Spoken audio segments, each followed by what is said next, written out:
Hello guys, ફરી YouTube ચેનલમાં આપનું હાર્દિક સ્વાગત છે। આજે આપણે આ વિડીયોમાં ચર્ચા કરવાના છીએ કે આવકનો દાખલો કાઢવા માટે તમારે કયા કયા ડોક્યુમેન્ટની જરૂર પડતી હોય છે તે વિશે આજે આપણે આ વિડીયોમાં ચર્ચા કરીશું।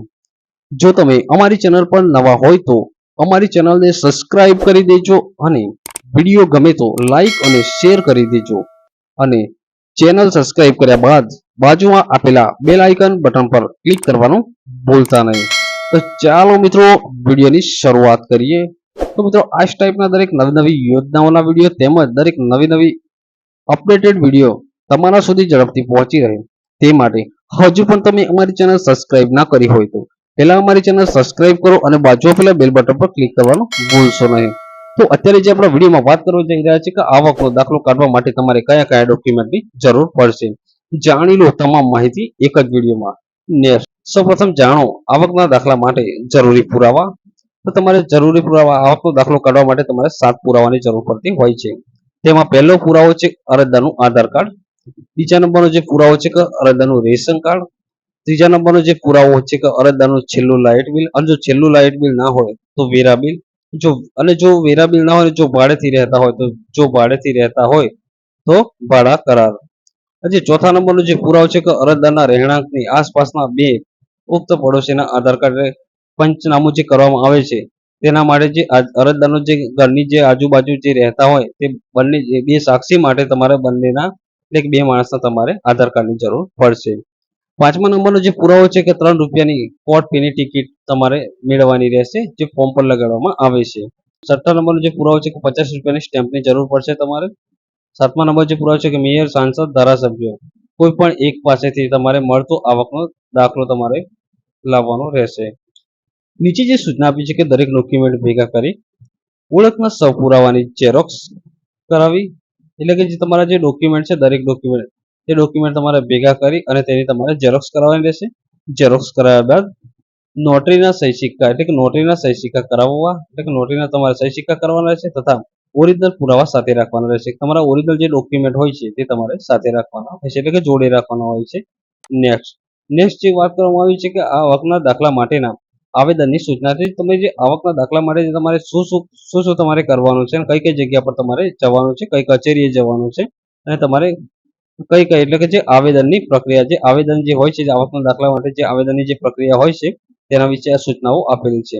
તેમાં જે પહેલી જે સૂચના છે કે ડિજિટલ ગુજરાત પોર્ટલ પર જઈ ઓનલાઈન એપોઇન્ટમેન્ટ લેવી, એટલે કે ડિજિટલ જે ગુજરાત જે પોર્ટલ જે બનાવવામાં આવેલું છે તે ડિજિટલ ગુજરાત તમારે જે પોર્ટલ છે તે તમારે ગૂગલમાં તમારા મોબાઈલમાં ઓપન કરવાનું રહેશે અને તમારે એક એપોઇન્ટમેન્ટ લેવાની રહેશે।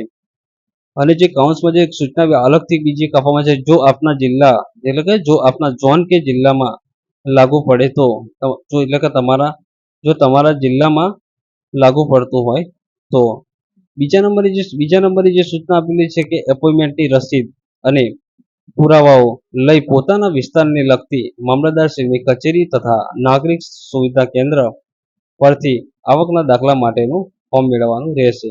એટલે કે તમારી જે વિભાગમાં એટલે તમારા જે વિસ્તારમાં તમારી જે મામલતદાર કચેરી લાગતી હોય તે કચેરીમાં અથવા કચેરીમાં ના જાવ તો તમે નાગરિક સુવિધા કેન્દ્ર જે બનાવવામાં આવેલું છે ગુજરાત સરકાર દ્વારા તેમાં પણ જઈને તમે આજે આવકના દાખલાનું ફોર્મ તમારે મેળવવાનું રહેશે વિનામૂલ્ય। એટલે તમારે ફોર્મ મેળવવા માટે 1 પણ રૂપિયો આપવાનો નથી, ફ્રીમાં તમને ફોર્મ મળશે।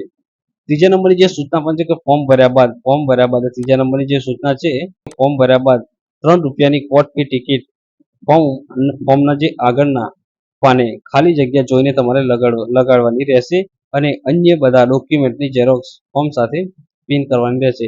એટલે કે જે તમે જે ફોર્મ ભર્યા બાદ તમારે 3 રૂપિયાની જે કોર્ટ ફીની જે ટિકિટ આવે છે તે ટિકિટ તમારે ફોર્મ ભર્યા બાદ ફોર્મના પહેલા પાને જે પહેલું જે આગળનું જે પાનું હોય છે તે પાનું જે ખાલી જગ્યા પર તમારે લગાડવાની રહેશે અને જે પણ ડોક્યુમેન્ટ છે બધા પુરાવા તે તમારે તેની ઝેરોક્સ કરવાની છે। ઝેરોક્સ કરાવ્યા બાદ તમારે જે ફોર્મ જોડે જોઈન્ટ કરવાની રહેશે।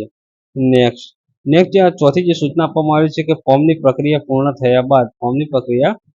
થયા બાદ પોતાના વિસ્તારને લગતી મામલતદારશ્રીની કચેરી અથવા નાગરિક સુવિધા કેન્દ્ર પર જઈ તમારા વિસ્તારના તલાટી કમ મંત્રી પાસે જઈ બધા ડોક્યુમેન્ટ ચકાસણી કરાવવી। એટલે તમારા જે તલાટી કમ મંત્રી હોય છે તમારા જે વિસ્તારના તેમની જોડે જઈને તમારા બધા ડોક્યુમેન્ટ જેટલા પણ જે ડોક્યુમેન્ટ છે તે ડોક્યુમેન્ટ તમારે ચકાસણી કરાવવાની રહેશે અને જવાબ આપો અને સહી સિક્કા કરાવવા તે તલાટી સાહેબને જવાબ આપવો અને તમારે તલાટી સાહેબશ્રીના સહી સિક્કા ફોર્મ પર કરાવવાના રહેશે. કૌંસમાં જે બીજી એક સૂચના આપે છે કે તલાટીશ્રી, કૌંસમાં એક બીજી સૂચના આપવામાં આવી છે કે તલાટીશ્રીને જરૂર જણાય તો પંચનામું કરાવવા સાક્ષીઓને રૂબરૂમાં બોલાવી શકે છે. જો તલાટી સાહેબ જે તલાટીશ્રી એટલે કે તલાટીશ્રી જે તમારું જે પંચનામું જે કરે છે તેના માટે જો એમને જરૂર જણાઈ આવે તો તે પંચનામું કરવા માટે સાક્ષીઓને પણ રૂબરૂ બોલાવી શકે છે.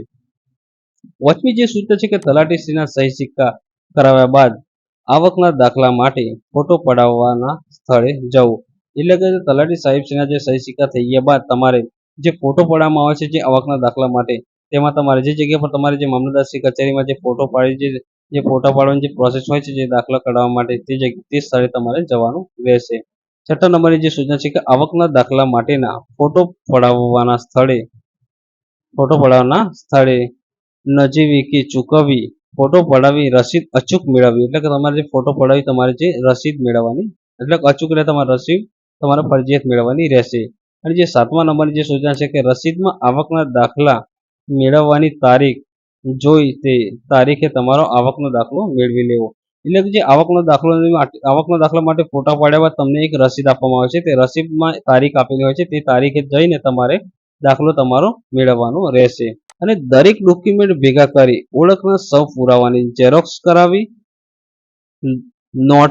નોટરીના સહી સિક્કા કરાવવા તથા ઓરિજિનલ પુરાવા સાથે રાખવા. એટલે તમારે દરેક ડોક્યુમેન્ટ ભેગા કરવાના, પુરાવા અને તેની ઝેરોક્સ કરાવી લેવાની. ઝેરોક્સ કરાવ્યા બાદ નોટરીના સહી સિક્કા કરાવવાના અને ઓરિજિનલ ડોક્યુમેન્ટ તમારે સાથે રાખવાના. નેક્સ્ટ, ખાસ નોંધ. ગુજરાત સરકાર દ્વારા એક ખાસ નોંધ આપવામાં આવી છે કે ગુજરાત સરકારશ્રીના ઠરાવ મુજબ આવકના દાખલાની સમયમર્યાદા 3 વર્ષની એટલે કે નાણાકીય 3 વર્ષથી કરવામાં આવી છે. આથી યોગ્ય રીતે સાચવીને રાખો. એટલે કે યોગ્ય રીતે તમારે આ આવકનું પ્રમાણપત્ર સાચવીને રાખવાનું રહેશે. આવકના દાખલાનું ફોર્મ ડાઉનલોડ કરવા માટે નીચેની આપેલી લિંકનો તમારો ઉપયોગ કરી શકો છો. એટલે આવકનું જે દાખલાનું જે પ્રમાણપત્ર હોય છે, એટલે આવકના દાખલાનું જે ફોર્મ જે ડાઉનલોડ કરવું હોય તમારે, તો નીચેની આપેલી લિંક પર તમે લિંકનો ઉપયોગ કરી તમે ફોર્મ ડાઉનલોડ કરી શકો છો. તો મિત્રો નીચે ડિસ્ક્રિપ્શનમાં લિંક આપેલી છે, તે લિંક પર જઈને તમે ક્લિક કરી લિંક ઓપન કરીને તમે ફોર્મ ડાઉનલોડ કરી શકો છો. તો થેન્ક યુ મિત્રો, આભાર મિત્રો. તો આ ટાઈપના દરેક વિડીયોની નોટિફિકેશન તમારા સુધી ઝડપથી પહોંચી રહે તે માટે હજુ પણ તમે અમારી ચેનલ સબસ્ક્રાઇબ ના કરી હોય તો પહેલા અમારી ચેનલ સબસ્ક્રાઇબ કરો અને બાજુમાં પહેલા બેલ બટન પર ક્લિક કરવાનું ભૂલશો નહીં. થેન્ક યુ મિત્રો, આભાર મિત્રો. ચલો મિત્રો મળીશું ફરી એક નવા વિડીયોમાં. Thank you.